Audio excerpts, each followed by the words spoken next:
Hi and welcome to Degen BJJ with me, Irish Mike, and my co-host Ken. It's been a long time, shouldn't have left you. Yeah, it's been a while, mate. It's been a while. 8th of October we recorded the last one and I think released it that Friday. So yeah, so like it's like we were never really gone, to be fair, because we were never really about to begin with. Like, so. Yeah, last year was we were talking about this the other day. Yeah, last year was a tough one with the. I mean, we can make loads of excuses. Like we just didn't record and fuck it. Like, you know what I mean. Maybe buy my rash guards and I might be more inclined to put more pressure on Ken. Maybe spell the fucking brand right. Actually, that was something I wanted to cover. And you might be able to sell a few more, mate. But so I dropped 230 quid on rash guards, and 6 of them were usable. I was going to say, let's jump into the quick fire catch up. So yeah, let's start with the rash guard gate because we didn't discuss it. The last one we did in October was when we had Miko on, and that was. I was actually waiting for the rash guards to come. The order had been placed, right? Yeah. So they made his one, right? They made his one? Yeah, I made a special one for him because he has Jiu-Jitsu Never Dies as his kind of catchphrase, and he has a logo about it, and I've put that on it. I sent it to him there, so I should have it this week. But oh, that's sound, man. I didn't realise you'd done that. Yeah, I made a Finland, because he's Finnish, obviously. I made a Finland football top with our logo where the cross meets, and Jiu-Jitsu Never Dies on the front and something else on the back. And everything, some more on the back. Everything was spelt right? Yeah. But they did spell. No, see, this is the annoying thing, right? They spelt so. Yes, everything was spelt right. He says before he jumps immediately into a story about where it's spelt wrong. So, I bought rash guards off these people before the first crowd. I bought rash guards off.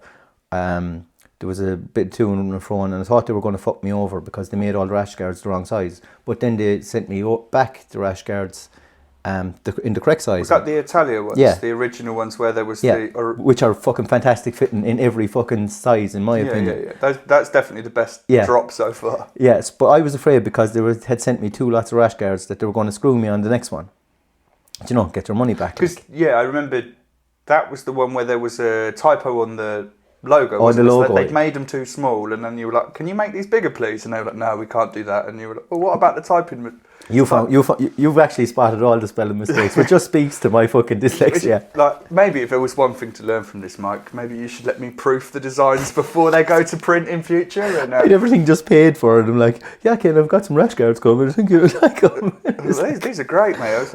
I'm sure the spelling mistake isn't on all of them, right? Yeah, but then the one the one I've given to Lucas and the one I've given to Sean White, like the black belt ones that I had made. They were spelled correctly, and that's off the second company that I got. So I was like, everything's all right, this is this, these are the designs I want to make, and they were like, yeah. So obviously they sent me pictures of this with it spelled incorrectly, but like me, dyslexic, I see degenerate, same thing. So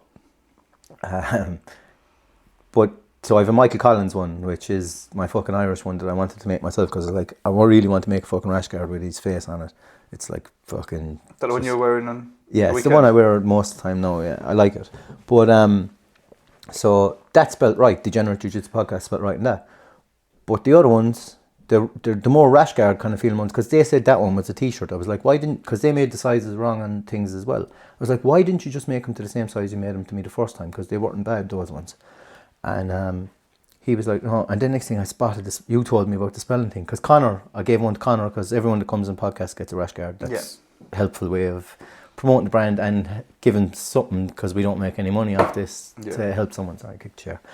But so then you copied the thing, and then I went back through all of them, and I'm throwing in the bag, in the plastic, 26 rash guards thrown to the side, 6 I can keep. And I gave two away for free. Gave you an option to do something philanthropic, right?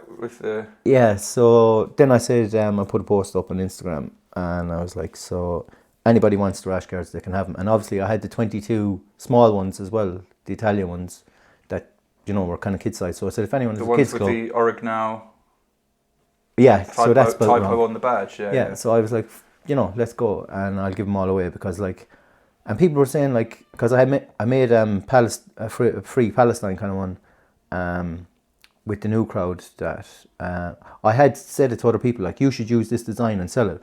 I don't want to sell it and make money off it, because I feel like, I mean, if you did, if you just covered your costs and put everything to charity. Yeah, I was thinking doing that then as well, but then I was like, if that's a high selling rash guard, I want all the money off it. I was kind of thinking greedy, so I had said it to a couple of people. I said, like, if you want that rash guard, like, just go make it. I tried to tee you up to tell a story about philanthropy here, mate. And yeah, now but I'm just now you're being honest about the I'm just honest anyway. The greedy undertones that. Yeah, I'm honest. Well, we want to make some money, right? Because if we sell a few rash guards, I'll put it back in. I'll buy cameras. We'll be on video. Blah blah blah. But anyway, so yeah, those ones. But I had people messaging me saying, like, I don't care what it's spelled like. I like that rash guard. I want it. And I was like, I'm not going to ask you for money for that product, and I don't want to give that product away to someone that actually wants it. When it's spelled wrong, because it's basically not our logo. It's Degen rate. It's like, what did you got? You got a Degen rate on your rash guard? Yeah, I got it for free because you wouldn't charge me. No, fuck that. So I landed up. Long story short, because I know it's going on a bit. It's all right, mate. You never need to apologise for walking me through your failures. I will sit here all day long and listen to those. I will be here all day if we're going to start that. But yeah, so can't think of the crowd. Muay Thai crowd above in Yeah, it's Tiger Super Fire Gym, right? Super Fire Gym. Yeah. In the one in Whitley. They were in Whitley. Yeah. Are they still in Whitley? I know they've moved to a big They're new across unit. from Morrison's. Yeah. Oh, yeah. Because they used to be not far from where Matt House used to be. Oh, right, okay. And then they got, some point last year or the year before, they got a massive new unit. Yeah, it's actually, I was up in there, it was nice. So they had a thing come up on Instagram saying that they're after getting a government grant, and they want to kind of give them back to the community kind of thing. And it's anyone, can come and train there for free, if you've certain problems or whatever. So they're going to try and keep kids in. And I thought, fuck, I'm going to give them all to them. So I hit them up and said, here, I really like what you're doing with this, would you want some rash guards? I've got 40 rash guards you can have, or whatever, 26 rash guards you can have for free. I said, they do have this image on them, this image, because obviously the logo on the back of ours has a giant and a pint in it. Some people might like that, Local Whitley community, I'm sure it'll... Yeah, it should be hand in hand with it. But, so they said, yeah, and then I got there the next day, and they were like, oh yeah, they pulled the grant. And I was like, I didn't really want to give them to them then, but then I was like, fuck it. These guys actually seem cool. And I was talking to them, and I'm like, fuck it, they have to go to someone. Did you hear about the grant elsewhere, or did they approach you? No, the grant was on, they had got the grant, and when I spoke to man, they had pulled the grant. Right. The government had pulled the grant on them, like, they had gotten it, and they'd pulled it, so they weren't able to go ahead with give all the stuff they wanted to do. I'll give them benefit of the doubt, mate. Yeah, no, they didn't just read... I hear this fella sat on a gold mine of rash guards. Let's see if we can have them off it. No, to be clear, they had a post saying that this was happening in the community, and I saw that, and I was like, here, do you want some free rash guards? It wasn't them asking me at all. So then I was there with like a box of 26 rash guards, and I was like, just have them. And then obviously the other ones, then Rory, Rory Wise, he's after getting, he's teaching in the kids' school. He has a kids' jiu-jitsu class because he's a teacher in the school in Farnborough. And I was like, here, do you want him? And he's like... Oh, he's teaching jiu-jitsu at the school? Yes, as an after-school club. Oh, as in, we have to get him on to talk about that. Yeah, he's also got a job for Kong Martial Arts where he's... I know that he does the instructing at Kong, which is really cool for him, but to actually be introducing it at school level... there's a load of kids running around with DJ, but he said, I think there was was there 14 of them? And then there was a mix of the other ones, the GGN ones, and I was like, I have 26 of them. And he's like, grand. He's like, and I think there was 2 shy, and he's like, mate, I forgot. There was ones with black belts and purple belts on the back, like the black one that we have with the belts in the back, and it's spelt wrong. The DGen rate is on those. But sure, there's a giant and a fucking pint on the back, so he's like, I can't give them to kids, and he nearly did, So I actually haven't spoken to him since then, but that's the whole... He's lost his job. The man's life's in ruins. So this started out as a story... The man that doesn't even do drugs, Started out as a story of philanthropy and turned into Mike trying to make some money off the Israel-Palestine war, and now losing a teacher his job. So I didn't try to make money off it. I just, Don't go into business with this man. That's one. I'm just honest, I'm just to the point. Too honest to a fault, some might say. Yeah, but no. So yeah, that was all that. So if anybody wants to support, I will sell the rash guards I have for 20 quid. The ones I have, because I'd like to buy another set, another few, and just be done with it for a while. So Hopefully this is no it. great windfall just yet, though. Man, I'm down about fucking 400 quid on buying rash guards, but sure, here we go. You know what I mean? Who gives a fuck? This time next year, mate, we'll be No, millionaires. because remember I said it to you, I only bought the second lot because I won money in the horses, and I was like, do you know what? I put the money in the horses, I'll get it back, and I'll have a few extra quid, and I really like the design of these, and then I fucked it all up with my dyslexia. To be fair, it wasn't me that fucked it up. Like, the fucking podcast name is there on the fucking thing, and they got it right with one, and I'd go on forever. But anyway, moving swiftly along. Yeah, so you win or you learn, mate. Here. You've obviously learned a lot about the rash guard business. But the next ones are going to be on the money, I'm sure. But you're training. I know, yeah. So last time we spoke, I was I had the date, didn't I? I remember I had the date, which was going to be it was the first week in November. Had the knee surgery. I'm a little bit lost for words with how quickly. Yeah, I was impressed. How quickly I was able to recover and get back on the mat. So you were on about being rolling in January, and when you were saying it to me, like, I mean, I don't like to put dampener on someone trying to recover. I was like, this man's deluded. Like, he's going to be so depressed in January and want to kill fucking everyone because he's still going to be sitting outside the mat. And there you were. Good news. I'm depressed in January and want to kill everyone, but that's because I'm not drinking. At least I'm doing jiu-jitsu. That's the one thing that's stopping me losing the plot. No, honestly. So yeah. Just for anyone that doesn't know, I'm pretty sure I mentioned it, but like, yeah, for anyone who hasn't listened, I had a partial meniscectomy on my right knee. They took out about half the meniscus. I think it was about half the meniscus in the right knee they had to cut out. There was no repair. There was no cruciate ligament damage. So in terms of meniscus, best case, like, it was the worst sort of tear you can get. It was a bucket handle tear. But best case scenario in terms of the op that they chose to do. And, you know, it all went well. Came out of the hospital flying on fentanyl, feeling like I could walk home on the knee. Oh, were you on fentanyl? Yeah. So are you like, if you were like, if. Oh, mate, I can see. Do you know these guys? If you were a cokehead, would you like it laced with fentanyl? I can see why people ruin their lives with that shit.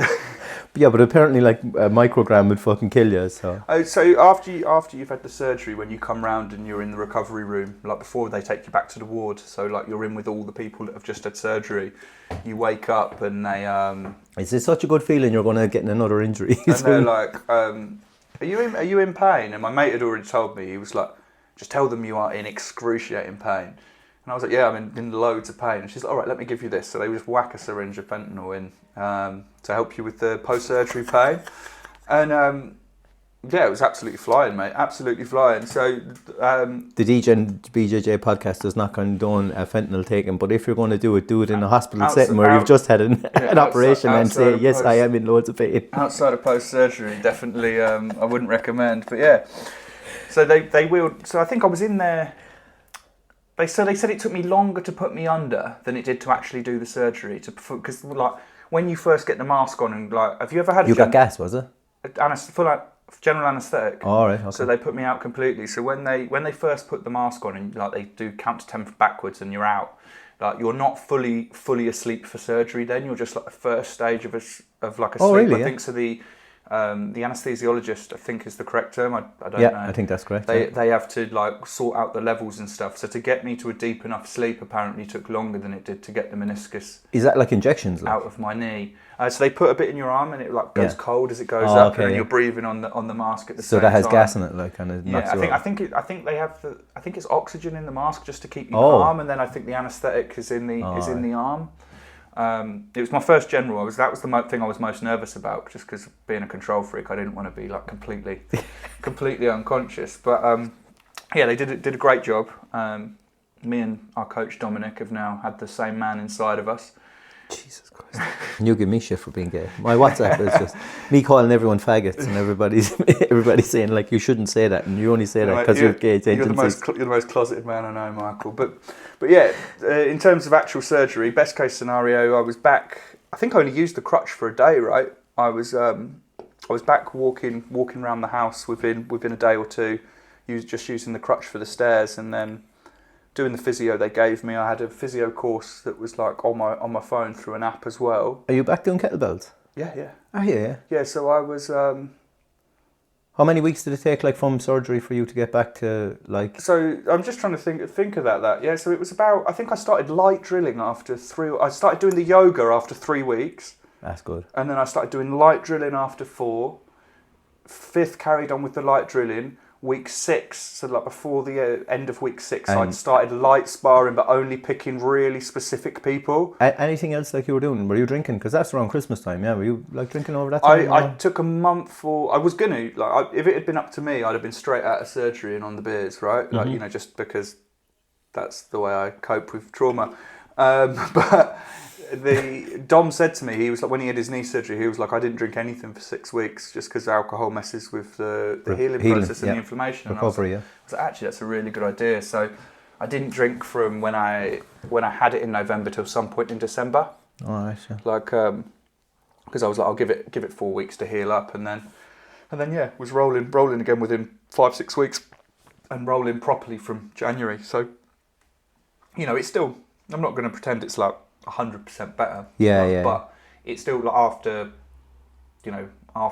it's. I struggle to roll 2 days in a row because it swells and gets sore. But you know, that's probably because like it's been over. Like they'd probably say you shouldn't be going that hard on it anyway. But like you know your body, you're going to go. And excuse me, if you can't go fucking do jiu-jitsu, you're going to lose your fucking mind because you've so much time off it already. I mean, you were fully gone anyway. Yeah. So like you don't want to go over that edge of. There's a precipice kind of point, isn't it, of like where. You know you're just going in doing drilling anyway, but that gets monotonous to the point that it feels like you're not even doing jiu-jitsu, even though you're going in drilling, seeing a few people, but because you're not getting the role. Bruv, I thought I was doing jiu-jitsu, right? Like when I was going, because for that 9 months or whatever I was going in drilling, I can tell you that once I actually started doing jiu-jitsu again, I was not doing jiu-jitsu for that time, right? Like even the people that were letting me have roles with them were being proper kind to me at the time, and I didn't realise they were. I think they were afraid you're going to snap your shit or something. They were being really kind because I've had some roles again with those people since I've come back, and I think they're like, right now I don't need to be nice to him anymore. And geez, it's been hard work. I was like, I've been waiting for you to call me for role because I don't want to call. I'm actually afraid that I'm the spazzy cunt that will put you back in the fucking hospital. I think it'd take more than that. The surgeon himself was like, "There's nothing left to break in there." He's like, But there's always something to break. Hello, hi. You'll I'm over here to break it. But yeah, before I was even back doing jiu-jitsu, the relief I got in day-to-day life, in terms of I didn't. Because you were saying you were in a massive. I didn't actually. You actually spelled it out for me one day and said like how much pain you were before the operation. I was like, I didn't actually realize. Like I thought it was just like an inconvenience. Yeah. But like you were like fucking proper fucked. Like. Yeah, it kept locking up, and it was like when it locked up, it was like ruin your day sort of pain. Yeah. So like I just over the moon that I got it done and that we're back training now, man. Like it's a long. It's good to see you on the mat, even though we haven't rolled. Like it's just nice to have your presence time there. Off. But yeah, we'll definitely get some rounds in. I felt really good yesterday. Yesterday was my first time rolling back in my house in about a month, and I felt really good. Is that your first time after Christmas back at my house? About a gi. It's my first time rolling in the gi in about a month. I've done all no gi. I'm actually gone really big on the no gi, but I'm never not going to do gi, and I'm never not going to do more no gi than gi, because the way our gym is set out, like I'm not going to be training away. And that was another thing, numbers, man. The numbers, Dom released the numbers obviously from our gym. You're number 9 most all-time training. Since they started recording, I have to be. Which was when they moved to the new place, which would have been the end of 2019. Yeah, and I joined at the start of 2020. So I joined in 2020 as well, maybe something. Were you paying through COVID? Yeah, I paid through COVID. So then you'd have joined by the March of 2020, because that was when he froze new members. I think January. January. That was the same as me. So because what I did was I was like, I actually loved it so much. I was like, if COVID is going to shut this bitch down, I'm going to still keep paying. I don't care, because 45 quid was like, if 45 quid is fuck all to me, if it's something I care about, like whether it's boozing, something else, like I just measure up to pints, yeah. So what is it? It's fucking 10 pints, 9 pints probably. It's probably 6 now, but you know what I mean, since that time. But like 9 pints in a month, yeah, that's nothing, like. And to keep the gym open, I just found jiu-jitsu, and I meant to do it 2 years before that. So it was like, and I was late starting this, I don't want it to end.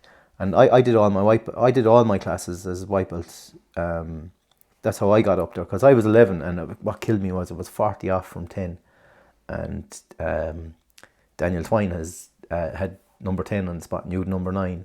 And I was like, I've done so many away days with Lucas at Farnborough and Pinewood with boys. No, not that I'd take them chance away. It was like, man, I would have been 10, like, because top 10 is something. You can't say top 11. You know what I mean? It's fucking bullshit, like.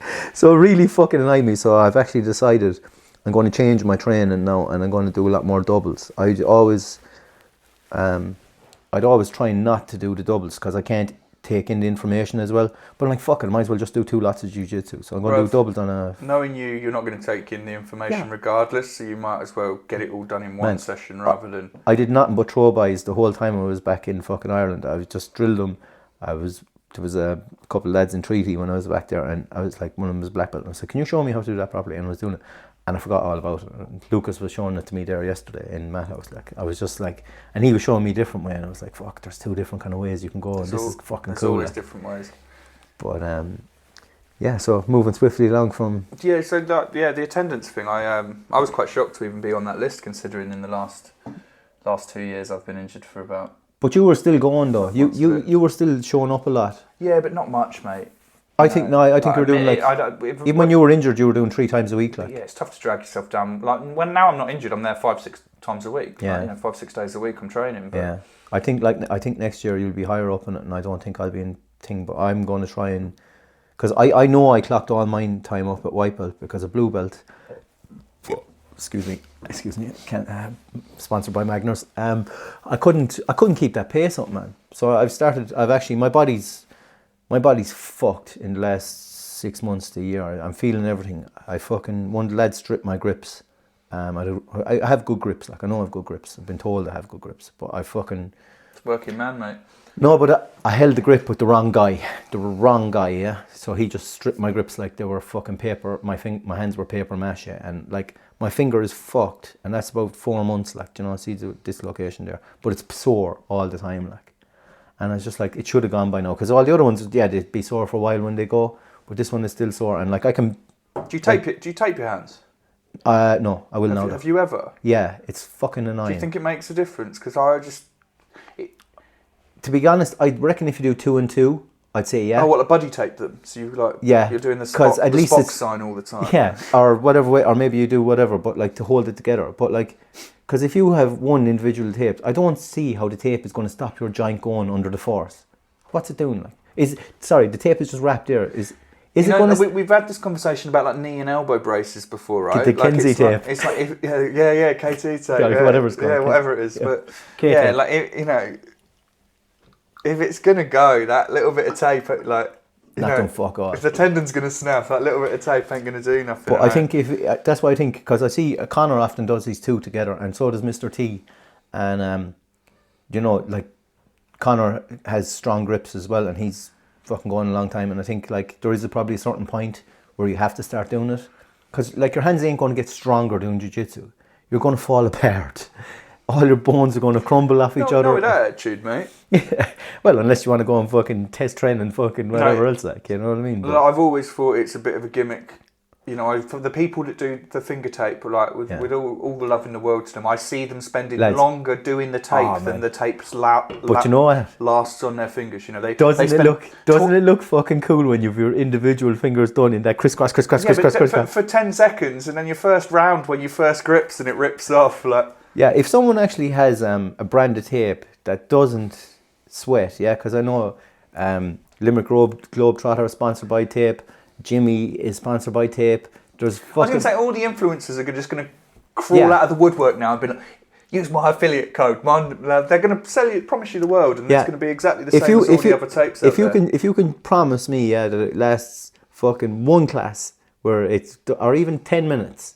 If you can tell me 10 minutes of sparring, where it's sweaty, no gi, never mind gi, because fucking you don't really need it in gi anyway, do you? But like in no gi, that is fucking going to last, I'll fucking buy a fucking thing of tape and I'll review it. And if your stuff is wham, I'll post. So you don't need. No, I like. Because I'd say it's more important in the gi than it is no gi. Would you? Oh yeah, probably because grip the geese are more. getting stripped. I don't fucking know. I grip a lot more in the gi. Yeah. That's true. Yeah, you're not gripping anything in the fucking. See, I don't even know how jiu-jitsu works. Like, you know, I mean, if you've listened to at least 2 episodes of this podcast, you know, if you've ever had a conversation or a roll with Mike, you'll understand. Yeah, in fairness, hey, I'm not that bad at a roll now. To be fair, now if you've ever rolled and I've injured you, I can't defend myself. Sponsored by Magners. Slancher. But yeah, I'm interested to hear from the few listeners that are still left. Actually, whether you know those that use tape, do you really think it's a big benefit, or is it more style points? Yeah, I really like to get into the nitty gritty of proper tape, like people that are fucking mad about tape. I must ask someone in the gym that I see tape and Squish is a big tape man. Yeah, but sure, fucking couldn't be listening to him, and I know you're listening. I don't know why. Like he's actually giving me good advice, and I'll talk about that a little bit later. But yeah, I don't know. I just can't take him seriously ever. I think he's kind of done that to himself, though, right? Yeah, I mean, like he's the one coach that I probably disrespect would probably be the term when he trains us, and I don't know why. Like I'll tap his bald head and say he look like an egg, and he'll just fuck me up. But like I'll just do it again the next week, you know. And he's like, "You're so mean," and I'm like, well, I know you're going to fuck me up anyway, like, so I might as well just get something out of it. Like he kind of seems to bring that relationship out of people, though. You know, like everyone's got. I think he loves it. Yeah, I think it's like a sadomasochist kind of thing. Like, so, shout out Squish, episode 11 or 15 or something. He's actually on 2 episodes. How are you going to remember that stuff now? It's been way too long for me to remember. I remember when we were new and we'd almost have like an encyclopedic memory of like, oh yeah, episode. Yeah, we had 10 episodes out. Yeah, well, in fairness, we only have 30 over like nearly a year and a half. 40. 40, yeah. This will be 40, yeah. Maybe technically 39 because of the one that we never released. But I'm calling or maybe 42. I don't know, because there was a couple there that got deleted as well. Yeah, and the no shows. Well, we don't talk about no. I thought you'd be over that, but you're never going to forget. Bruv, do you know me at all? I am nothing if not petty. So yeah, you talked briefly about being back home in Ireland for Christmas and training at. Oh yes, training at. I was at a Treaty in Limerick, yeah. Yeah, it was actually. What'd you make? About 6-7 sessions over the Christmas 7, period? yeah. I think there was 7, yeah. I would have done more. I tried to get into a couple of gyms back home as well. I messaged him on Instagram and just nothing. I wanted to talk about that new Limerick PSF, the Padigo one that's but talk about Treaty first. Yeah, so Treaty, yeah, it's like Tom Halpin, sound as a pound. Do you know what I mean? That first time I went there, basically let me train there for free. I was like, this time I went there, I was like, look, you're probably going to ask something of me, but look, I want to pay something. I don't want to come to a jiu-jitsu. And he only does it part-time as well. Like, it's only in the evenings, you know. It's not a fully running gym, like, so like, who am I to take money out of? Do you know what I mean? Like, I want to see that gym prosper. Like, is he working as well? Yeah, I imagine so. Yeah, because it's only from 6 o'clock. There's like 6 to 9 or something like that. You know, Andrew obviously does some classes with him as well, and so I was like, look, I want to pay something, so I was like, pay X amount. And I was like, I'm happy with that. If I get fucking, like, if you look at the price that some gyms pay, you know, for one class, and like I done 7, like the rate was fair, you know. I got well more than what from one of the highest caliber people in fucking Ireland that teaches, you know. But it's good because that's what I wanted to actually talk about while we were talking about. So because it was open mats over Christmas, you know, they didn't want to have any strict classes going. It was just mostly open mats over the Christmas period because a lot of people come to that gym obviously because of who he is and the good spot they have, and with it being the no-gi as well, it's kind of like a no-gi hub, I'd say. Do you know, it's no-gi only, so it's like a no-gi hub for people to come to. They do so instead, like where you would have your teaching for 30 minutes, it's like grab a partner and do 30 minutes of drill whatever you want. And you know, and like, you know me, I'm not going to fucking say I want to drill something because I don't think I'm good enough to teach anything. So how am I going to drill someone? This is what I want to do, you know. So I usually let the other person. Well, they don't lead. So they don't have any instruction. Or was that was just because of the structure over Christmas. Yeah, it was an open mat. But even though it was an open mat, he made people drill with each other and made them switch. And like then there was another day where he said like, you're going to start on your back. So it's more like an ajar mat, not completely open, not completely closed. No, it was like, so it was open for an hour and a half, 2 hours, but the first half an hour you would just do drilling. That's cool, man. No, I really liked it because I was hoping to get a class off him as well. It also makes sure people get a little bit warm before they just try and kill each other as well, hey? But like the level there is very high. Like there's a couple of black belts, a couple of brown belts, you know, and like the purple belts are fucking high level as well. And like, especially me, someone that doesn't do, like I might be a fucking 4-stripe blue belt. Can't be that hard when you're only doing half of jiu-jitsu though, innit? Because I don't play guards. Because they don't wear a gi. Yeah, but so it's like, to be honest now, it was good crack, like, and you know, I fucking no, I really enjoyed it, and I can never shout them out enough, you know, and they're good people. And Andrew obviously has his own podcast, Humans Eat Jitsu, check it out. And Tom has his own podcast as well, Inside Position. Do you know what I mean? So, is that him? Yeah. I've never listened, but I've seen it. I'll give it a listen for sure now. No. But like I was saying, like he was saying, oh, well, did you get up to much or whatever over the year or whatever? And I was like, yeah, I was in Santeri's place and stuff. And he's like, oh, I'm great rates with him. I was like, they're all sponsored by Scramble as well. Yeah. So it's just cool, like, you know, and he's a super cool dude. Like, you're probably seeing this sort of stuff that I saw a few years ago when I travelled and trained a lot. Yeah. The more you travel and train, the more you realise it's linking up. This community is absolutely tiny. Yeah, and to your point as well, you're asking about the other gym. So like Andrew was saying, like, so this other guy had. I've got a follow-on question for that as well. So it's like Padigo's submission fighting is opened up in Limerick. Yeah, right? I think it's called the Limerick Slide By. Limerick Slide By, yeah, because on the Instagram it says Limerick PSF, or it did. It says PSF, but Limerick Slide By I think is like what it's called. Okay, the actual. Yeah, like Daisy Fresh is something like it's that. PSF. But that guy's messaged. He messaged me when I was back, like this week. So he's good with his personal admin then. No, he was like, fuck man, it was Christmas and I was blah blah over this and I didn't even see it. You should have came by. And I was like, oh, Andrew told me, like, and he's like, actually I won't go into that, I'll talk about the fucking, you know. So I think he was training at Treaty and he was training here and there, and now he has his own gym. And, you know, obviously there's a WhatsApp video of him going into another gym and fucking things. So people probably have an opinion of him that I have no influence on. Yeah. And like Andrew obviously told me that was a gym there, so he doesn't have any issue with him that I'm aware of. So, you know, but he's been texting me over and back, and like he actually said next time you come over, and I said, look man, I'll probably be back, you know, fucking whenever. And I like to go everywhere. And like I'm not into the clan of, like, he seems like a mad fucking bastard, yeah?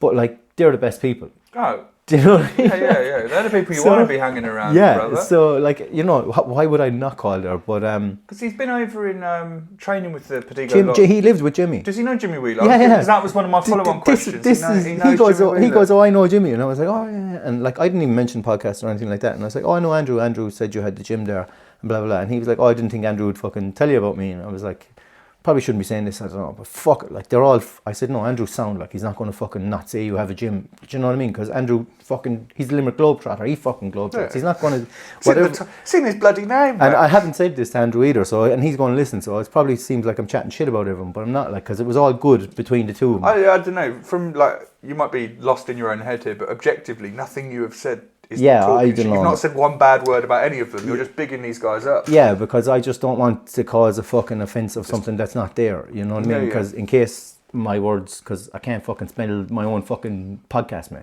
Do you know what I mean? You know, I can easily cause a fucking argument between two people. I'm fucking one of them that I don't really know at all. You know? Yeah. But so fair point, easily done.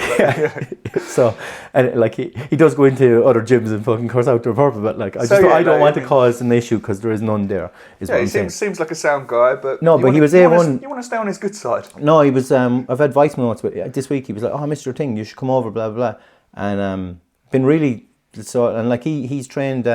He trained at St. Terry's as well, and he knows. He had a guy from St. Terry's over doing a seminar at his place, you know, and I was like, oh yeah, I've seen that. I rolled with him. He had a purple rashy on time and he fucked me up. I mean, when I say he fucked me up, and I thought he was English and he's actually Irish, and I don't know what his accent is Will or whatever the fuck your name is, that you fucked me up, fair play to you know, easy done. But like I thought he was English. I was like, two English guys fucked me up, and I did think like I got this impression that he was on the run. Did I tell you I thought there was two guys there that were on the run? It seemed like they were on the run. I was like, but he's actually Irish, so maybe he's not on the run. But but he done very good at Worlds. I'm sure there's plenty of Irish people around the world that are on the run. Yeah, well, Spain is that the hotspot for all these people that are on the run. Yeah, so a little south of Spain. Yeah, but I'm fucking usually I don't care about getting myself in trouble. You're not getting yourself in trouble with anyone, mate. But no, but they're all sound guys, like. Yeah. So it was just good to be home and fucking have that thing. But I like there was a gym in Care as well that they're supposed to be doing jiu-jitsu as well and MMA, and I hit them up as well, and I still haven't heard anything from them. And that's in Care. Like I didn't even know they existed, and that's like 10 minutes from my house, like. Do you know? Yeah, I mean, I'm not going to name names, but like now you say about having that difficulty of finding drop-in sessions. Someone we both know actually was going to train up north, and they dropped a few gyms messages, and they got like requests asking for almost like a CV request, being like, what benefit will you provide to our gym by you coming to train? And I'm like, I honestly thought jiu-jitsu was moving past those days where it's like one place wanted like a £35 gi rental fee plus a £30 mat fee, and it's like, who's going to pay 60 quid to drop in for one day? These places are either well established or well backed, or they're just absolutely fucking delusional, especially for people that want to cross train. I mean, a lot of places don't like to promote cross training, and maybe their gym that doesn't do it for. That's what I was saying. I think we're past that now. I feel like there's not many gyms now that think cross training's a bad thing. You look at everyone; they're all over the place now. Like anyone good is trained. They don't just have one gym right there, unless you're at one of like the mega gyms in America, like Atos or something like that. Where, of course, you don't need to travel in and train. But look at everyone in the UK, even the guys that like out of London Grapple, they will train at 2 or 3 different gyms to make sure they're getting. I just think like it's like good variety of roles. Jiu-jitsu is full of not like I'll be honest with you. I have never met anyone that's in like the people that I met were pricks at jiu-jitsu. Was at white belt when I first started. They were the worst people I met. They're not here anymore. What, you mean the other white belts? Yeah, when I started, like, no, not the fucking white belts in general. Not every white belt that comes through. I'm saying when I was a white belt, the white belts I was with, that's when I found the people that I didn't like. But they're gone. Cheers, mate. Because they don't stay around. So like our club there's nobody in I've said it time and time again, there's nobody in our club I dislike. Not that I'd name on the podcast, no, because I know they're probably listening. But no, like, what the fuck you? You're going to start this fucking nemesis thing again, ain't you? But like... I've forgotten about that. How is he? Shit. Just get that fucking shovel out, man. Shut your mouth in the podcast and say that. But yeah, so... fuck, you're really after fucking discombobulating me there now. I'm fucking... Over to you, Kane. It's not the sort of sport that generally the dickheads don't stay around, is what people always tell you, but then maybe we've just been really lucky with the gyms. No, like there was this guy that started with his son, I'm just thinking of it now, I was saying it, and he bloodied my mouth like when we were rolling, and we were both only a couple of weeks in. It might have even been the fucking the class that you start, what was that, the beginner's course I did, and he's like, I just smashed full of face in here, and like me who's not really prone to fighting anyway, I was like, what the fuck are you on about, like? Do you know what I mean? Like, and he was older than me. What are you on about? You'd smash his face in. Is that what you're here for? You think you're going to get up in a fight? Go box, mate. Go do fucking kickboxing, you clown. What are you going to do? Hold the fella on the ground, get kicked in the head, you fucking idiot. It just really fucking annoys me, you know? And I think like things like this now, like the older I'm getting now, I realise I just don't have time for this shit. I'll just cut it off, or I just won't listen to someone. I'm just like, what do you want about? Just shut up. Do you know, like it makes, do you know when people start talking, I kick his head and whatever, fair enough.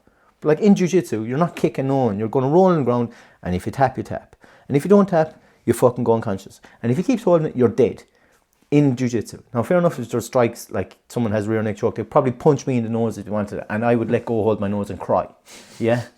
Big tears down my face. But like, you know, I'm not, that's why I'm in this game. I love it, and the people are fantastic.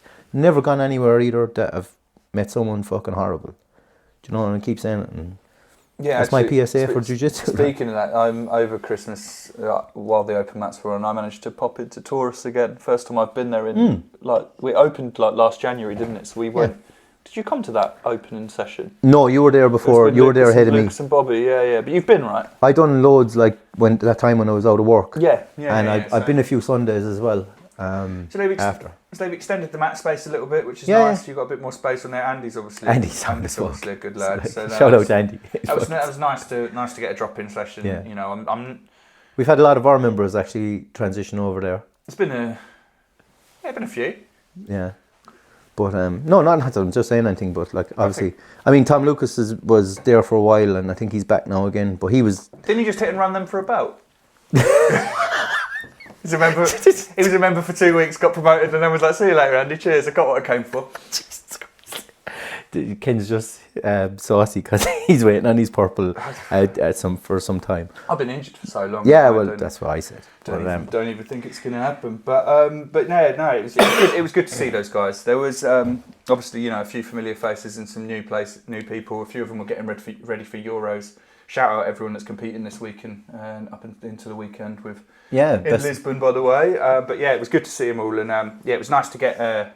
Even though I wasn't fully healed at that point, it was nice to get an away day in, and I'm looking forward to getting a few more under our belt now. We're all back. Yeah, I think we'll be up and running. I'd like to bring the gear to some of them as well, and maybe fucking have an interview with the gym owners. Steroids?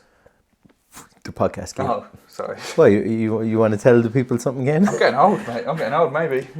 Give me a couple more years, and I might be following you on that train.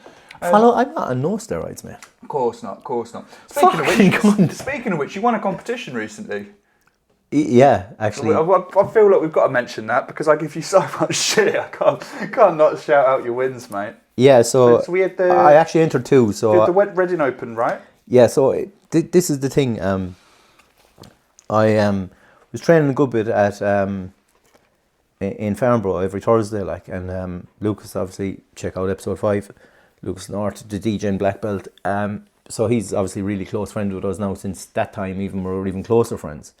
And he's like, we go together a lot. And he's like, when you turn it on, you've actually got really good jiu-jitsu. And I don't have that mind frame for turning it on, but he brings that kind of out in me, like that kind of he bullies me into a style where, I think that I come a bit more harder. To actually do some go harder. Yeah. Well, he forces me to go harder, which I always am afraid of doing because that's when I generally injure people. And not through doing some part of jiu-jitsu, I just knee someone in the fucking head the wrong way or something, I'm sorry to all those I have.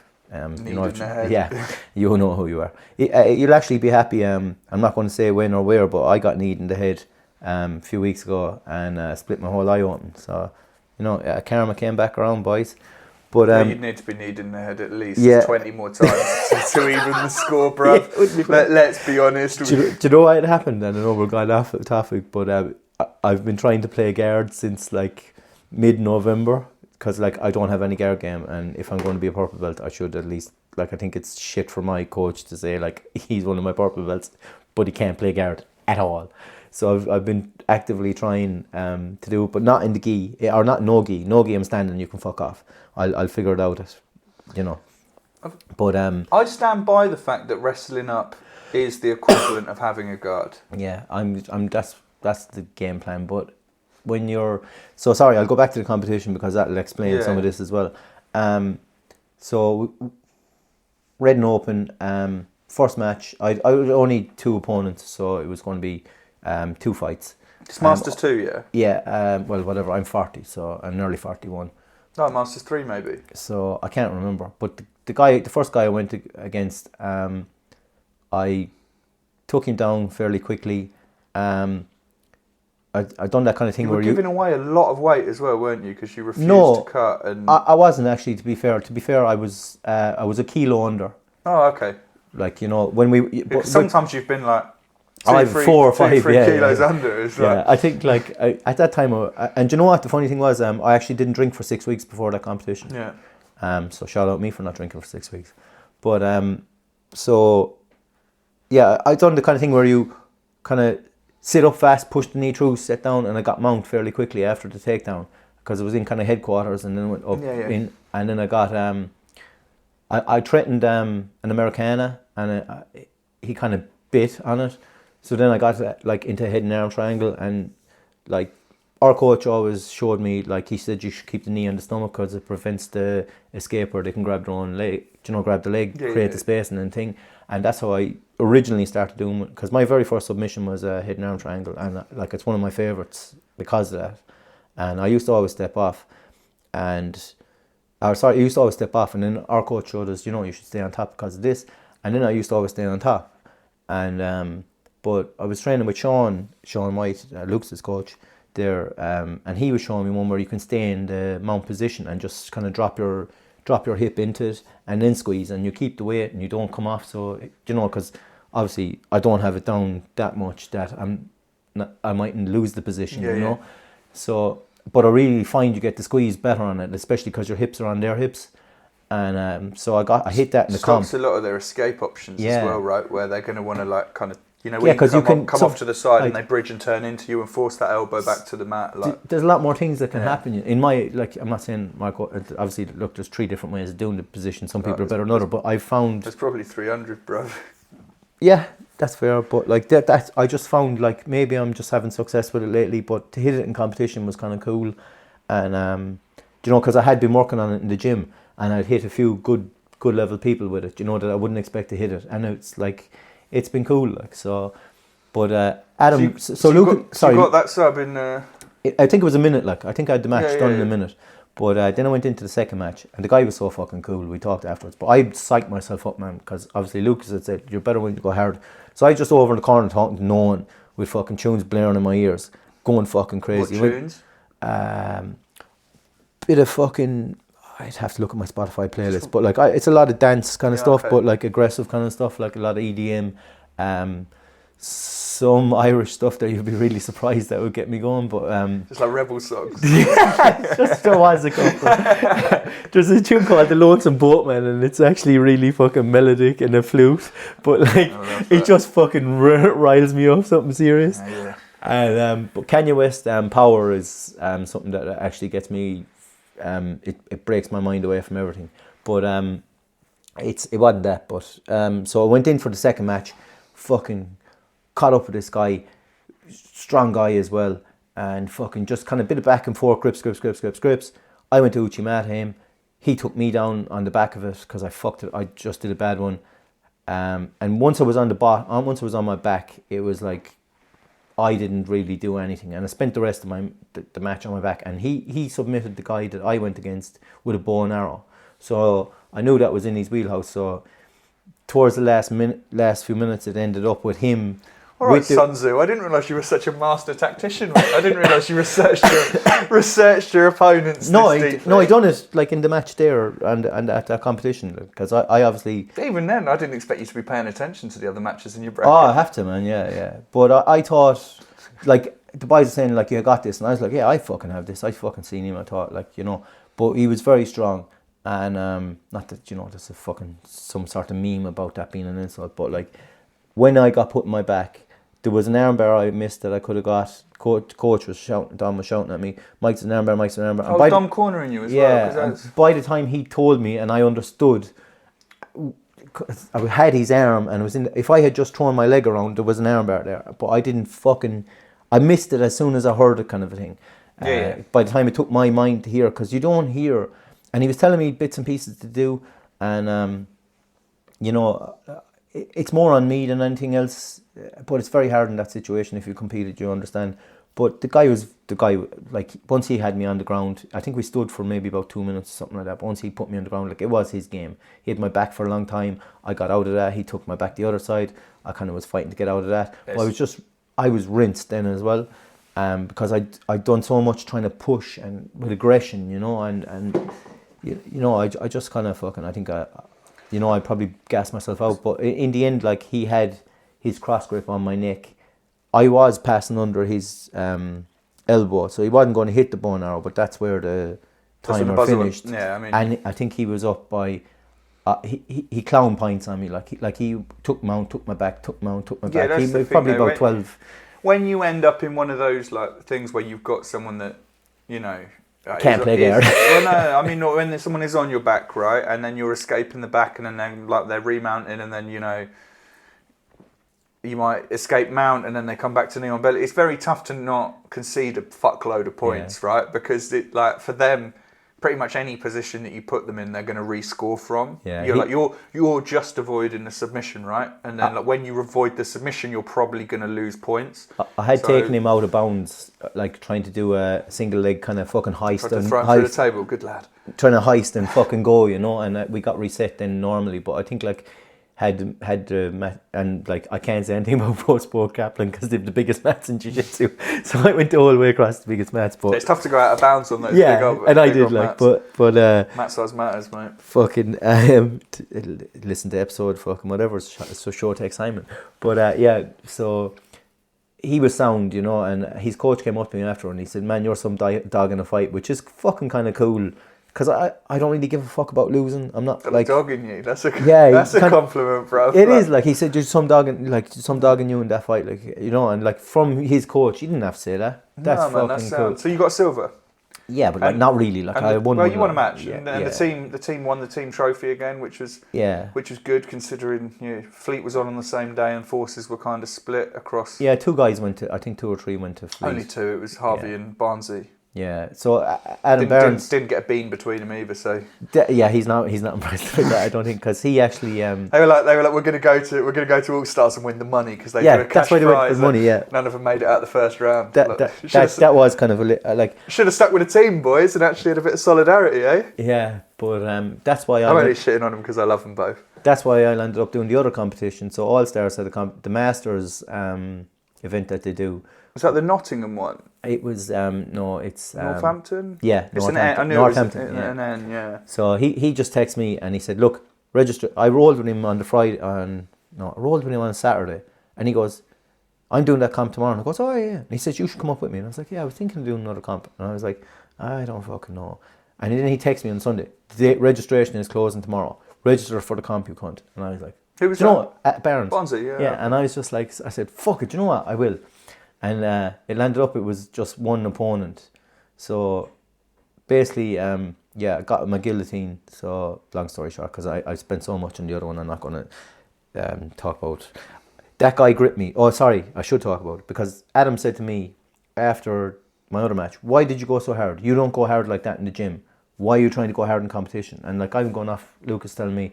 So like obviously like there's a couple of schools of thought, and I'm not sure which one quite works for me yet. Yeah, you got to. Like we've said before, competing's a skill, man. You've got to kind of like figure out everything that works for you. So like I was like in this one, I'm not going to go in and go ham, go full fucking, because the guy was a big guy. I think I conceded a good bit of weight in that. I think it was 2 kilos lighter or something like that, and he looked every bit of the thing. He was an Irish guy as well, actually, or at least his parents were. And he caught me, and when he gripped up with me, and we kind of went head to head. We kind of went head, as you go. Yeah. I went, holy fuck, this guy is fucking strong. Like, it really scared the shit out of me. And I was like, just keep calm. Like, I didn't want to start gassing myself out now because I knew, we all know multiple times I don't have it. Don't have a gas tank. But it was going nowhere and his strength wasn't doing anything. So it was just like trying to get inside position, going. And I tried to look at him while he was going head to head, so I could kind of psych him out, but he didn't look at me. Eye contact in this sport is weird, bruv. Because I was going to laugh at him, like I was going to smile at him, like because I didn't feel like he. When you are a master tactician, you were getting into the mind games and everything, bro. Like, when this is a new side to Mike. No, because when he caught me, man, it scared the fucking life out of me. I'm not going to lie. But when he gripped you up, yeah, I felt he had so much control, and then nothing happened with it, and I was like, fucking hell, man, I think I can fucking do this. So I knew I wanted to single leg him, and I kind of baited a couple times by just tapping his leg just to fucking see, and he wasn't reacting like. And I was like, I generally don't react if someone taps my leg, so I was like, fuck it, I'm gonna fucking go for it now. So I launched him like, as I said, went. And like a high crotch? No, just like high, just above the fucking knee kind of, and I fucking landed up coming over the top of him and into the other side into a cradle position, and then we got reset. And then I like. Did they reset you in cradle? Yeah, and I was nice. Like, I'm fucking. So I went knee on belly then, and fucking got around. I was thinking of doing. I actually was faking a cross collar on him, but I had no intention because I was like, I know I'm not going to do it. And I was talking to him after, and he said like, I knew you weren't going to choke me with that, but I was like, it was uncomfortable. He's like, yeah, and like that's all it was to do.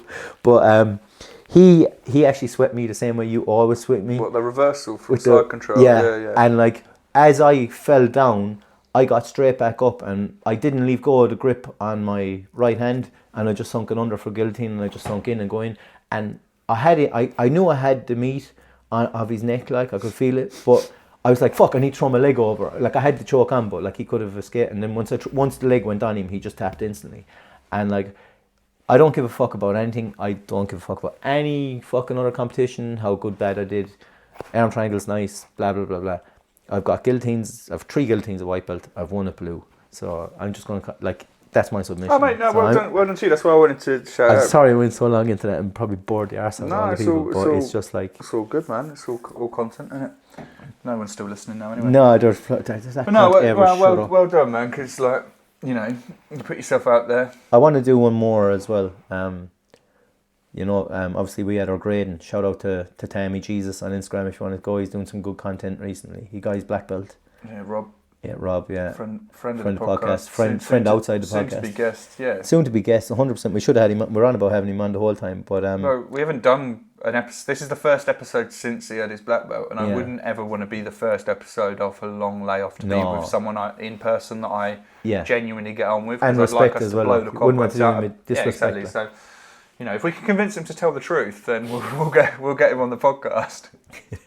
I think if we got a load of beers into him, it'd be... do you know what? We should do a Patreon one where we just get people drunk and chat shit. But then again, it'd only be interesting to the people we know, so it probably wouldn't be... No one's going to pay for the content. They might. Hear me say faggot a lot of things. You're awfully optimistic. Awfully optimistic. So, I think that was everything from last year. Yeah, I did want to... Have you just... Right, I'm going to do an Instagram thing, going to cut straight across you. No, do it. So just like an Instagram moment. Have you seen the Chinese security guard doing the WWE move on the fucking guy? That's got to be like set up for a film, right? Isn't actually a real thing. Shit! I was so hoping because that was real. I've not done any research on it because but I know the one you mean. It's where he kind of runs out of nowhere. And then hits the guy with his legs and kind of uses the momentum of the legs to. It's kind like a Rey Mysterio kind of a thing. Yeah, proper. Yeah, that like.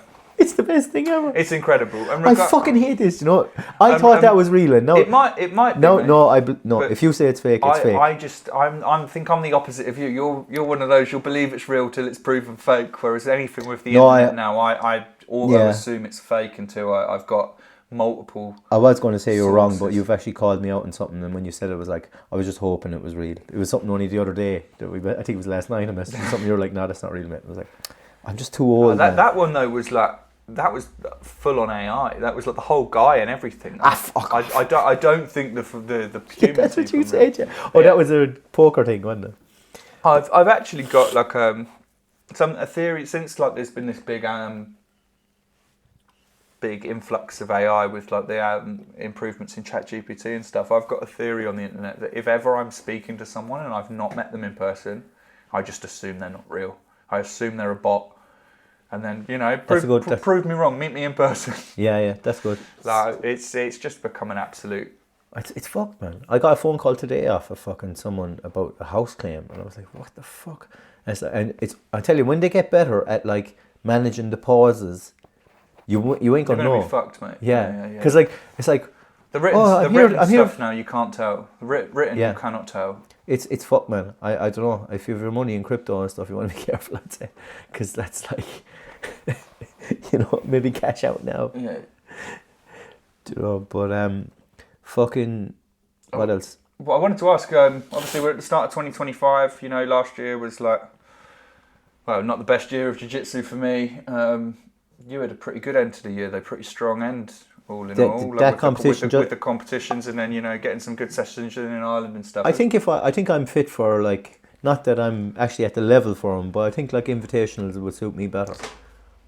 You can't last a 10-minute round. No, who said anything about a 10-minute round? That's how long the invitational ones are, generally. Oh, is it? Usually.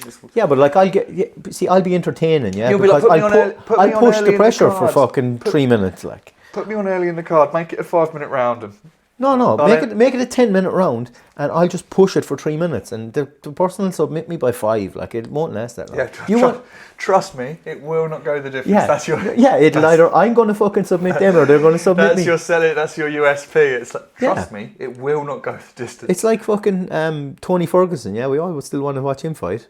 7 losses in. But have you got any goals for jiu-jitsu? Like, I mean, you can tell me about your personal goals, but I really don't care about them. But so, yeah, have you got any? What's the difference between having goals and personal goals? I mean, like things that you want to achieve in life outside of jiu-jitsu. Like, but I mean, like generally, I was going to ask you about like jiu-jitsu and training goals, and that's why I said, look, if you want to tell me about.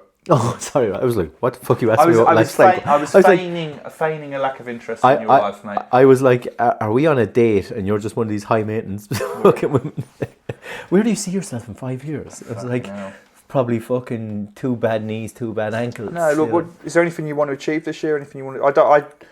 I want to get like jiu-jitsu as a whole. I want to get a guillotine in every competition at every level of belt. Oh, well, so that's like not just for this year. That's like a long term. No, that's like I'm known for my guillotine, and like probably because of all the times I don't get it, people are like, "Why is he always guillotining me?" But like, I've hit in competition twice, so fuck you, you know. But yeah, I mean, like for this year, like, is there a number? Like, are you looking to compete a certain number of times or anything like that? No, I'm. Do you the sort of person like that sets goals each year or like sets targets, or do you just kind of wing it and see what happens? No, I like. I can't believe I'm even asking you that question. You knew the very minute you asked it what the answer was. How is that? This man doesn't plan anything. Yeah, I'm like, what's happening tomorrow? Let's see, you know. But no, I obviously will compete. Do Red and Open again this year, hopefully. Is that back on this year? I'd assume. We should reach out to Simon and find out if they've rebooked. Yeah, I think like, yeah, I'd say they did. I think the first year probably they got. I said to him, I actually said to his, I think it's his wife that does the t-shirts, and I said, it is. I said, you know, All Stars is on. Why did you pick it? And she goes, oh, we smashed them. So they obviously do smash them everywhere they go, you know. But that was their consensus. But I mean, to be fair, bruv, like no, but I'm just saying, right? Why would you not pick a different day? Like you'd all Jay Butlers, all Guildford, all whatever would have came there. Like there are guys that compete, and like we're so in like and the neat like we're in a niche sport. Obviously, they are catering only for the jiu-jitsu, but like the people that compete are even less.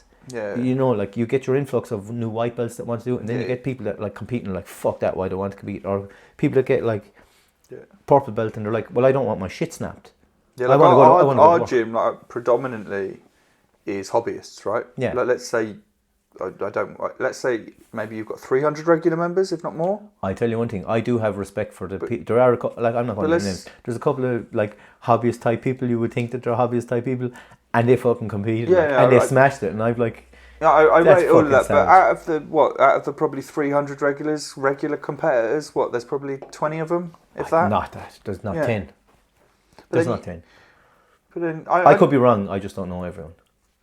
Yeah, but that's what I mean. It's like the conversion of actual people that will turn up to a jiu-jitsu class that will then go on to compete is very, very low. So your point is right, and it like no one from Carlson Gracie Farnborough turned up to Reading. They all went to. They all went to Guildford because they want it. That's their local competition. It's like Reading for us. So they want to be Jay Butler and Fleet, Carlson Gracie. It's not Guildford. Yeah, Fleet, yeah. They want to be the guys that fucking win that belt and win that team trophy because that's the closest competition to them. And Pro Sports Grappling in Reading is a new thing. It's not an established thing. Right? They've always gone and fought it out there. But yeah, what I was going to say was like from social media, when you look at the different, and again, I'm inadvertently probably going to shit on some of the organisations, and that isn't intentional. But I was just looking back at that Sam Crook and his kid Frank were at Pro Sports Grappling the weekend just gone, I think. And I was just looking at the clips that Pro Sports Grappling and the photos that Pro Sports Grappling puts out after the event, compared to some of the other affiliations. And we've already talked about the big mats. He does Enyo, and he does what's the massive competition? He does Polaris. He does the Polaris. They do Polaris. Yeah. It's the same crew. You just in a and I get that. Gym. I get that, and I get that there are reasons why, but it shows, right? And 100%. You know, I definitely think that although it's a new organisation in the coming weeks, coming years, I do think it'll be rivaling all of those, if not leaving them in its dust, because that production value with that mat size is great. But the thing about them is they have a top 10 of the year, and they will pay the top 10 fella that's won the most points. And they play the top club 1,000. Shout out to Matos, actually 4th last year out of all the clubs. Yeah. And we only did 2 competitions. Only two competitions, plus a couple of people did like a few extra ones that were Pro Sport Grappling. But the number one, I think, was RGA. Yeah. Which is obviously a big affiliation. Number 2 was Bristol Dojo, which is the owner's gym. then Let's recheck them numbers. Then number 3 was another big affiliation. So we were like, for a small independent club to get up there. But I sent it to Dom, and his response, his classic stoic Dom, was, "We can do better." Yeah. Well, here we can do worse. Yeah. I always say that when everyone says your day could be better, it's like, no, it could be a whole lot worse. It can always get worse, But competition wise, goals, I don't know. I'm going to do a couple of. Look, you always want to. I'd like. I was just thinking, how the fuck did we get there? I'd like to compete on an invitational this year. Nice, that's a good goal to have. Now, will my level be that? Also, I'm going to play guard all this year. So that's like a technical skill goal at the gym when you're working at stuff. In the gi for every class, bar no gi, I'm going to be playing guard. So and I've been doing it since November, and it sucks. In March, I'll be like, well, guys, it's just Ken now. Mike's quit jiu-jitsu. Yeah, it's just like, yeah. Turns out I hate it. If you play guard, like, fair play to you. I know people say you're pussy, just sit down, but I don't. Like, I sit down and people take mount, and it's embarrassing. Like, that's why we're talking about. Bro, it's the best part of jiu-jitsu for me. No, man, I love standing. I love putting you on the ground. But that's it. Like, I love putting you on the ground. I'm just here shitting on everyone. But the thing with a lot of jiu-jitsu people is, I love stand-up, but like they don't go to wrestling classes. They don't go to judo classes. They don't want to do stand-up with other people that can actually do stand-up really good. What they want to do is cosplay as wrestlers in a jiu-jitsu environment, and that's probably gonna get a lot of hate. But like, yeah, it's kind of true though. But yeah, I mean, I love an Uchimata. To be fair, I'm not very good at him, as my last one of my competitions turned out when I tried to Uchimata him and he just pulled me to the ground. I swear to God, I should put a video up. But it's so weak. It's not even funny how weak it is. But no, good. Fair play trying to develop your game and have a well-rounded one, I suppose. With playing guard, I do think it's gonna make you miserable, but I'd love to see that. So I'm happy with that. What are your goals? Because you obviously you must have been thinking about this too. Yeah, I always every year I write down goals for like not just jiu-jitsu, like in the phone or on a paper. I will explain it really briefly, but I do it on my phone every year, right? So I'll sit down before New Year and think about like the key things in my life that I enjoy, that are important to me, and that I want to keep enjoying and keep being important to me. It's this whole life, and then you whittle it down into jiu-jitsu as a subsection. So these are general categories, right? And one of them is jiu-jitsu. And then what I'll do is I'll create like what they call SMART goals, things that are specific, measurable. Do you have a vision board? Achievable and time-based. No, I'm not like that. Okay. This is more like, I've done it for years, right? I've done it for at least 5 years now. Really, yeah? Yeah, and then I will. So for each of those things that's important, I will create a goal. So there will never be anything results orientated. So it would never be like in jiu-jitsu. It would never be like get X belt or win X number of competitions. It would always be like if you're going for X belt, you'd be fucking well depressed. It would always be like train 200 mat hours or train 300 mat hours or enter 5 competitions in the year, that sort of thing. So like it's always volume based really, and then I will break that into kind of 3 tiers, which is like baseline, good year and moonshot. So let's say for this year my absolute minimum is I want to get 100, I think it's 170 mat hours minimum. A good year will be 250. And then an exceptional year will be over 300 mat hours. Just in terms of not just at mat house, but like every session I do, I book like I have like a running chart. Calculator. Well, no, it's just when I put everything in my calendar anyway, right? So like jiu-jitsu's in there as the little pink thing. Okay. So every time I add a session I'm going to, just in the footnote of that. You're super fucking autistic. Yeah. What, really? I didn't even know. You only just found out. So yeah, like that. I thought you were just ADHD like me. That session was the 13th hour of the year so far that I've done on the mats. So like I want to hit an X number of mat hours, but the other thing is really like my goals. You make me kind of jealous when you have this shit, yeah. Because I feel like this is like I have a good few years on you, and I feel like you're proper adulting, and like I know I'm never going to do that. Bro, the reason I do this stuff is because I went through so many years of not. And my life was in shambles. And I realised if I don't have everything organised and written down, I have a choice, right? I'm either super like Rain Man level focused on things, or I am, watch the video, some film, or I'm at the other end, which is like my life is in bits. So I've chosen to go with go with the organised approach. So for me, like the big one is just getting mat hours and. That's kind of cool now. I'm learning something about with my lifts as well. It's to get back to where I was lifting before injury. I'm going to pull 200 this year. I'm not saying that's. I'm starting the gym next Saturday with Bobby Churchhouse. Shout out Bobby Churchhouse, and I'm going to do it twice a week. And I think that's like where I was saying, don't have results orientated goals in jiu-jitsu. I think lifting is something where you can have numbers you want to hit. No, if I said 250 or 220, that would be crazy. But that's not I was saying, I think like anyone that's worked in a corporate job will know about SMART goals, right? Like it's fucking bullshit that like middle managers are always like, right, we've got to set up some SMART goals or targets. So it's like things that it's specific, right? And like so there's an actual like target to work. It's measurable, so like the weight. And it's achievable. The A is achievable. So if you're saying, like, oh yeah, I'm going to pull 350 next year, it's like, well, that isn't. Yeah. That's like, you've never done it before. Yeah, that's like 265 is your highest. Olympic level, and then like time based. So like by the end of the year, but like yeah, like I know that you've pulled over 200. 265. Like yeah. I pulled 230 beltless. And like juice to the absolute. Are you planning on getting back on the sauce to hit 200, or do you? Think I tell you one thing, man. I really want to go back on steroids. Right, I'm not going to lie.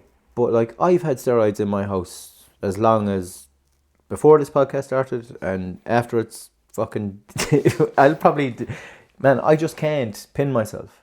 If someone can get me the fucking steroids that you can take with the insulin needle, I'll fucking be on that train no bother. I can't stick a fucking 2-inch needle in my leg anymore. Can't. Just not able for it. I can't. It gives me fear like. And that's me fucking in 2016 jacked to the absolute hills with traps up to my ears is calling that guy a pussy now. But like I just and then like I think like because I used fucking like blast, like I was taking, if anyone, there's going to be loads of people here because there's a lot of either closeted fucking steroid people that you're all at it and you fucking pretend you're not.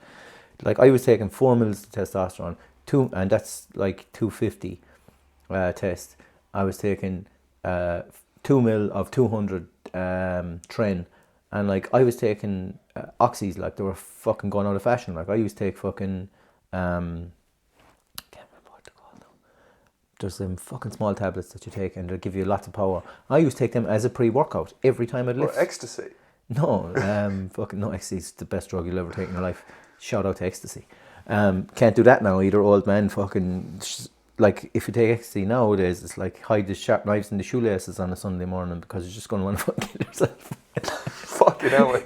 but yeah, actually, funnily enough, all my time on steroids, that's when I was doing the most ecstasy as well. Well, not in 2016, actually, that's a lie. It was pre that Australia time, but when I started steroids. But yeah, I digress.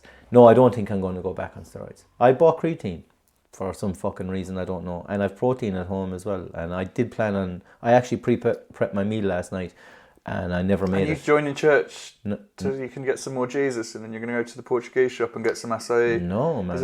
I'm never going to eat. You know me. Isn't that the classic Brazilian recipe? I don't know anything about them fucking mad cunts. It's just Jesus and acai. I'm just like, yeah. I don't know. I've seen Sean takes creatine and he's all natural, and it's like, fuck it, he's doing well.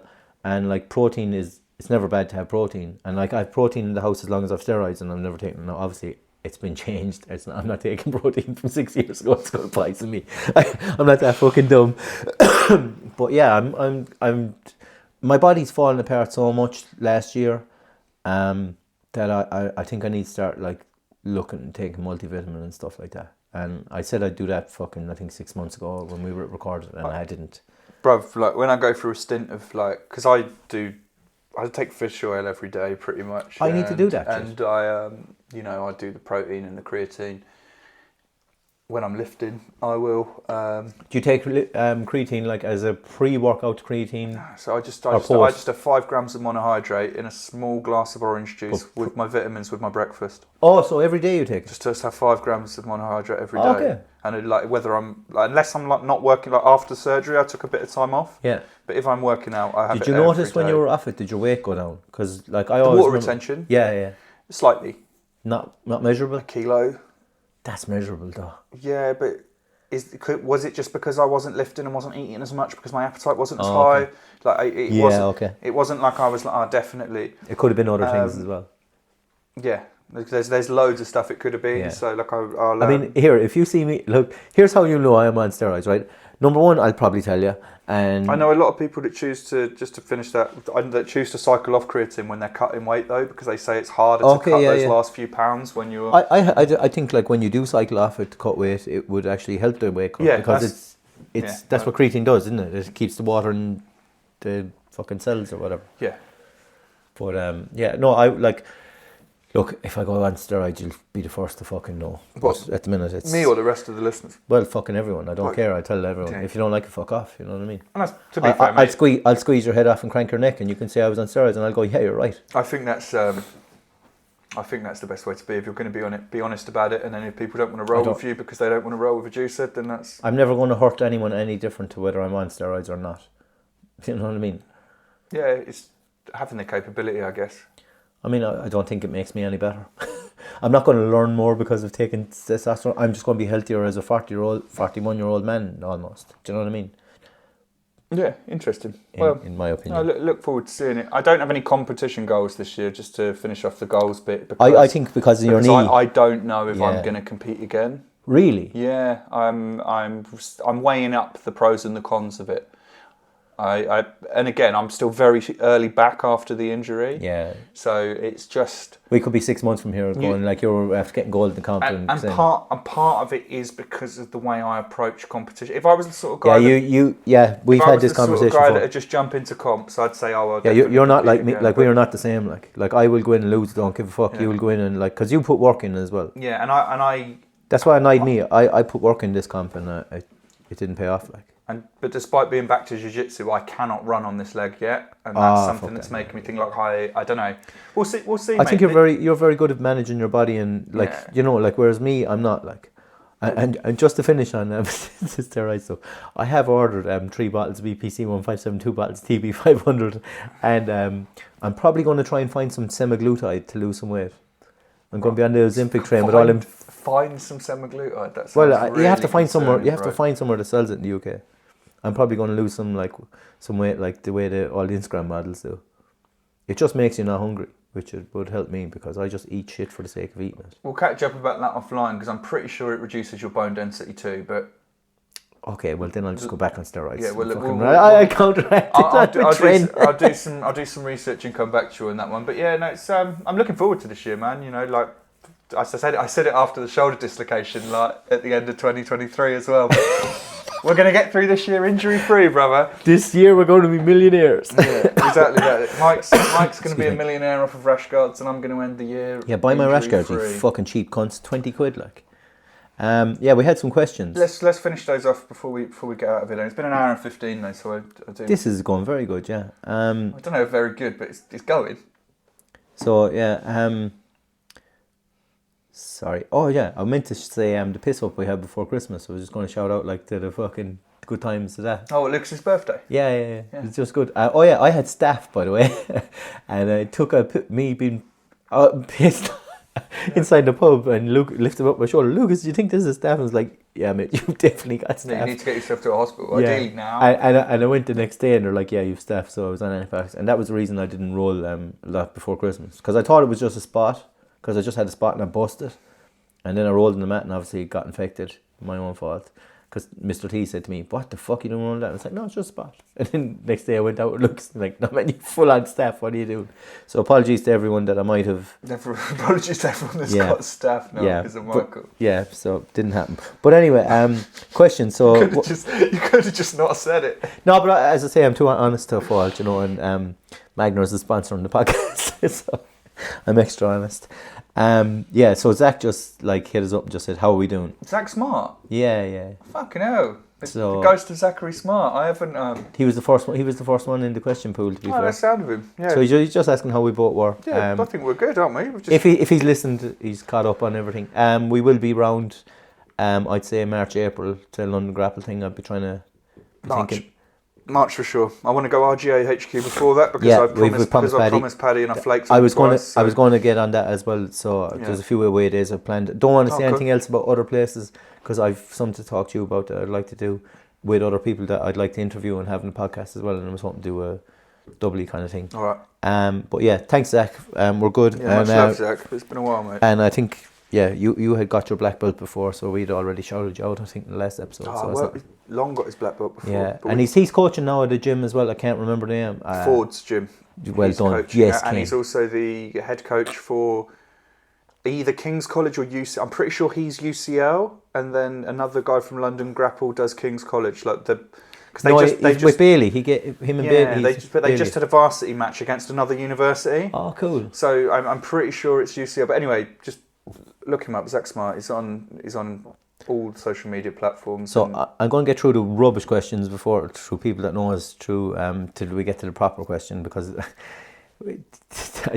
it just was random and fantastic, the last question. So Paddy's been on our podcast. Check out Paddy Daly's podcast episode with us. I can't remember what that was called. Do you remember what it was called? No, but you'll see it anyway. But he goes, are the alien rumors real? And if so, do they have their own version of jiu-jitsu? Which was just like, I said to you, I don't even want to read this fucking question. Which alien rumors? I have no idea. I'm like, Paddy is sober, like completely, for the first time in probably fucking years. Ever. Yeah, so I mean, we're going to leave that one slide, Paddy, because I was like, were you just having some kind of mission there? But I definitely, I'm pretty sure they'll grapple. Whatever these aliens are, I think. I mean, if they're spindly necks and spindly arms, like, you know what I mean, you chuck them out, no bother, wouldn't you? You'd probably smash them out. Well, Paddy does boxing and Muay Thai and all that, so he just fuck them up. You wouldn't have to worry about it. But and then Tommy Lucas, like, also been in the podcast. He's Mr. fucking stylistic with his 47 geese. He's like, when are we going to have Liver King on? As bad as our podcast is, I don't think we've stooped that low, so we don't need him on. Have you seen the stuff with him? No, nothing new. Recently, with mate, there's some mad stuff. You must send me it. Yeah, like just out in Poland. I think he's in Poland or with some Polish. I'm going to Poland for Easter. I'm going to train at Unity Jiu-Jitsu. Follow message him. In Krakow? Yeah. Yeah, I was meant to go there when I was in Poland last year, but my knee was I'm going to go there. Fucked. That was when my knee was proper. That was just after doing. You went there and hobbling around. Yeah, it was like we did the salt mines and stuff. I've got some cool recommendations actually for when you're there as well. We'll talk off here. Yeah. Bobby Churchhouse was like, what are Mike's thoughts on judo? And this is a direct result of, we had open mat yesterday, and me and Bobby went no gi, because Lucas is getting ready to fight Jimmy. We should actually talk about that. Well, we don't really need to talk about it. We'll do one. Oh, that's next week. Yeah. Well, it's probably on next week. But I'm in Morocco next week, so we'll have to give it a shout out at the end here. Yeah. But so basically, Bobby's been talking to someone about jiu-jitsu since fucking last October, and early around the time we did the Miko podcast, and he's been standing and trying to perfect it. So I have started playing guard around that time. So I've just started sitting every time Bobby, because I knew he wants to because he's going to be successful. Yeah, it's me, it's Bobby. Yeah, his stand up is better than mine. He's going to fuck me up. So I just kept playing guard, and I'm like, because just blatantly out of like, and he's like, you always like stand up. I was like, yeah, I'm just going to play guard, because I know he's working on it. So you were still there, and so he uchi matted me, which wasn't what he's going for a hip throw. But I had got onto his waist, like kind of wrestling, kind of around the back. But he had the Uchimata hook in. And stupidly, I went more back, which gave him more of leverage a hook. To throw you. Yes, so when he threw me... I was up in the changing room when he threw you, because the noise made me look at... so like for the few people that haven't been to our gym, our changing room has a few small glass windows that overlook upstairs, the mat space. And there was this almighty slam, and I thought the roof had fallen in. To be fair, I am a fat man, and it was with the weight of him coming down to help me. But unfortunately, when he did it, when he threw me, I held on to him. So he threw me with me holding on to him. So when he fell, I pulled him onto my solar plexus, and I just couldn't breathe for about 3 minutes. Well, it's not 3 minutes. It felt like 3 minutes. It was probably 30 seconds. But afterwards, me being me, I felt like the biggest bitch in the room, because I could not catch my breath, and that is embarrassing. And thank God there was only like 10 people fucking doing open mat that day, because I could not catch my breath, and I was just like, fuck. And then after that, after I could catch my breath, I started to empty reach, and I was like, fuck. So I just went after Matt, went up, and I fucking got sick a small bit, and it was fine. But that's why he asked that, and I feel like if people are going to ask a question, we're so small. No, you have to see what they ask. You know what I mean? Share the story. But then the proper question, actually, question of base and substance. Callum McKay, shout out to him. He's at Novo BJJ. He gave us a good question last time for Miko when he was on the podcast. He says, "Do you think the sport is being diluted by coaches promoting too early to keep students from paying more and more financial gain than the love and preservation of the sport?" No, our place. And next question. Next fucking question, please, son. No, what Callum doesn't realise is 8 years in May I've been doing jiu-jitsu, bro. Yeah, but not at our club. So what Callum doesn't know, and what I'm kind of alluded to a bit on this episode, has been this is not, now in case our coach listens, this is completely me. He won't have made it this far, but still put this disclaimer so in. A lot of us think Ken should have got his purple belt a while ago. No, it's another 12 months waiting. Okay, and I think maybe including Ken, but Ken is very vocal about how he should have his purple belt. I've never been vocal about it at all. I'm vocal about my ability. I feel like I do all right for my age and I'm not saying anything about that, right? And like I actually want to bring this up because there's a few.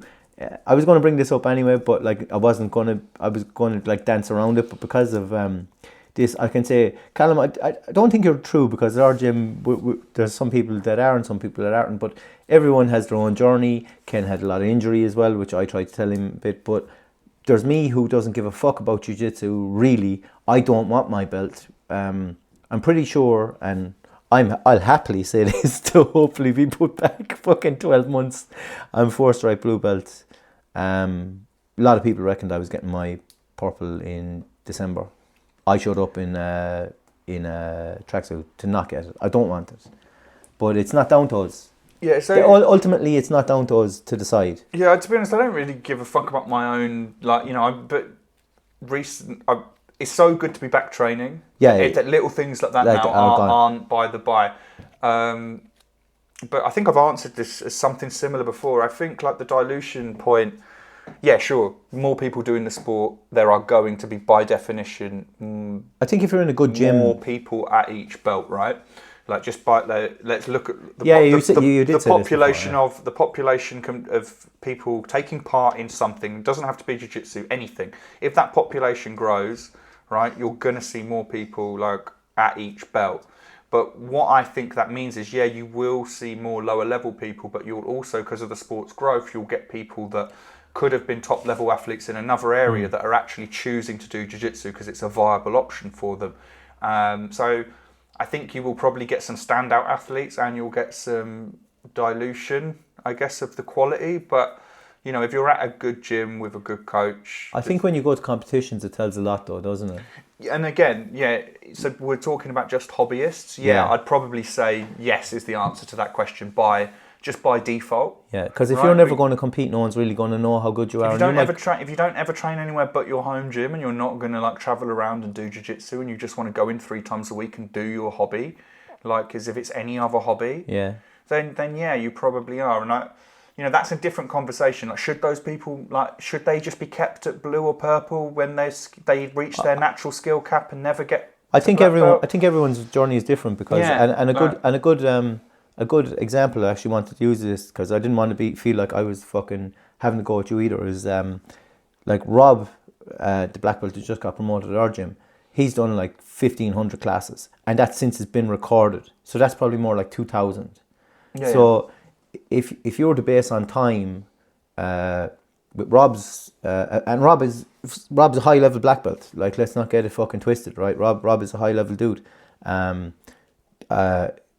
Probably hasn't competed in recent years. Not going to say anything about that because like he goes against people that competes and fucking does well, you know. But like, if we were to say on a fucking measure of classes done versus skill, he has skill. He's done the classes. He should have. I'm not saying it, right? Connor's done 600 classes less than him, and Connor's a brown belt. So like, I don't think it's fair to judge everyone's journey, and especially at lower belts. Like, I think when you start getting brown and black, and like your academy is thing, because like the guy we talked about earlier, Dojo stormed someone with a purple belt because he said you shouldn't have club. I don't think that's right either. You know? That's yeah, in my opinion, that's a dick move, right? Yeah. So he's not going to be listening this far, right? If you think someone shouldn't have a club, just set up your own club and do it better. Yeah, but that's what he's done. Again, it's that famine mindset, right? Where it's like, well, you know, you're not good enough to do this, so you shouldn't do it. Like I'm the only. It's like, so I'm the only one that's good enough to do this. I should be the one with the students. Yeah. It's like, no, we can all it's have, good for all. we can all have students, you know. But it's like whether you pick like your hobbyist or your fucking competitor, or like people like me, like that compete but like fucking don't put it all in. You know what I mean? Like I think everyone has a different fucking journey, and like who the fuck am I? Like maybe if you're, I don't know, if you're a black belt, maybe you can call people out on fucking being things. But then at the same time, like why would you? How sad is that if you care? Like you know, it's like I don't know. You know, like someone I've used this analogy before, but someone that's like in a happy relationship isn't going to shit on other people, right? Yeah. No, if things are going well for you, Things are going well for you. You're not shitting. It's on the that famous podcast fucking quote, isn't it? Yeah. Look, ultimately at black belt, you're going to have guys that are super world beaters, all the way to people that are like a hobbyist that has attained their black belt through at mat hours, right? But even you have black belts now. Why do you feel the need to compare one to the other? They're not the same. I don't know. I think like what they say, comparison's the thief of joy. Yeah, like, I appreciate it's a good question and a good talking point. But if your jiu-jitsu is good and you're happy with the jiu-jitsu that you're doing, regardless of whether you're a white to black belt, why do you give a fuck if someone else is a fake whatever belt or their belt's diluted compared to yours? No, but he's saying is diluting the sport as in like that will say like this guy, the other guy had said, will say, you know, this guy was a purple belt, I think, and he'd lost a match to you know, like a competitor, and like he was saying basically you weren't even a real purple belt. But like I just think it's like you say, it's like who gives a fuck? And the older I get, the more I don't give a fuck mindset. And I think like I can't really control my belt, so I don't really give a fuck. But I didn't want my blue belt. I don't want this belt. I think in my perception, it's, if I'm going to be my coach, I think my coach has a good lineage and stuff like that. I think you can't give me a purple belt if I can't play guard. Yeah, I mean, that's in my mind. So what was the dilution question? Read it again, just so I can figure out what the fella's saying. Sorry, I just went off. So no, he's just saying. Sorry, here we go. So he says, do you think the sport is being diluted by coaches promoting too early to keep students paying more for financial gain than the love and perseveration of sport? I guess that is the same question as like, are black belts diluted in terms of, is the talent pool going to be weaker because you've got more people at higher belts than they should be at? And I'd say, I think I have covered it. It's yes and no in my opinion. Yeah, I'd say like, you know, the people that are great are going to be the best ever. Because we stand in on the shoulders of giants, like at any sport. You know, the guys that come up that are the best. You know, the guys that, you know, the guys I nut ride as you did, Chris Lane. The next go after like let's say at top level in the sport, right? The next go after Gordon will be technically better, right? It's just because of how the sport's growing. But yes, in your little town gym where, you know, 95% of the people that train there are hobbyists. You know, there are going to be more of those because the sport's growing, and as a result, I think because there's more of them, the quality will be a little bit diluted. But I think he comes from a good gym, like he's from that Nova BJJ. Yeah, it's a very good gym. It's a very, very good gym. You remember the black belt was competing there. The guy that trains fights a Bellator. Remember, he had the sunglasses on and he was warming up. Yeah. Stephen Hill. Yeah. And I was like, what the fuck is this guy doing? But if you know all them guys, like Callum himself, he's sponsored by Green Originals that you have the nice rash guard from. Yeah. I've got some of the rolling papers as well. Yeah. So does he, I'm sure. But it's just fucking... Yeah, it's just, you know, I think like if you're, I guess when you're at that level in the sport, or, you know, if you're from a gym that competes regularly and looks at that, and then you look down at probably someone like myself, actually, if I'm going to be honest, that like will go into a competition, not that I've been promoted early, or my coaches, you know, it's not a good example of that, but like I don't really give a fuck, I'll go in and compete for the crack. Yeah. It's probably, I'm probably diluting the competition style of someone that, like yourself. No, Actually, well, I guess trains I guess the answer is yes. By definition, if more people are doing the sport, belts will get diluted. But I don't think it matters because at the top end of every belt, whether it be like purple, brown, black worlds, the guys are going to be better than they were 5 years ago. Yeah. So, at the top level, people keep getting better. So in order to get that, the sport has to grow. And in order for when the sport grows by association, you're going to see some dilution. I mean, and that's my thesis. I think when the sport grows, and like I could just fuck up a lot more people, I'm going to be delighted. Bring on the hobbyists and the fucking purple belts that I can fucking tap, and brown belts. Yeah, bring on your soft brown belt, and I'll guillotine him. You're going to quit by then because you're going to be so sick of playing guard for a whole year that you're just. No, I'll never quit. I just won't play guard. Me playing guard will last to the next podcast, which could be 3 months to wait.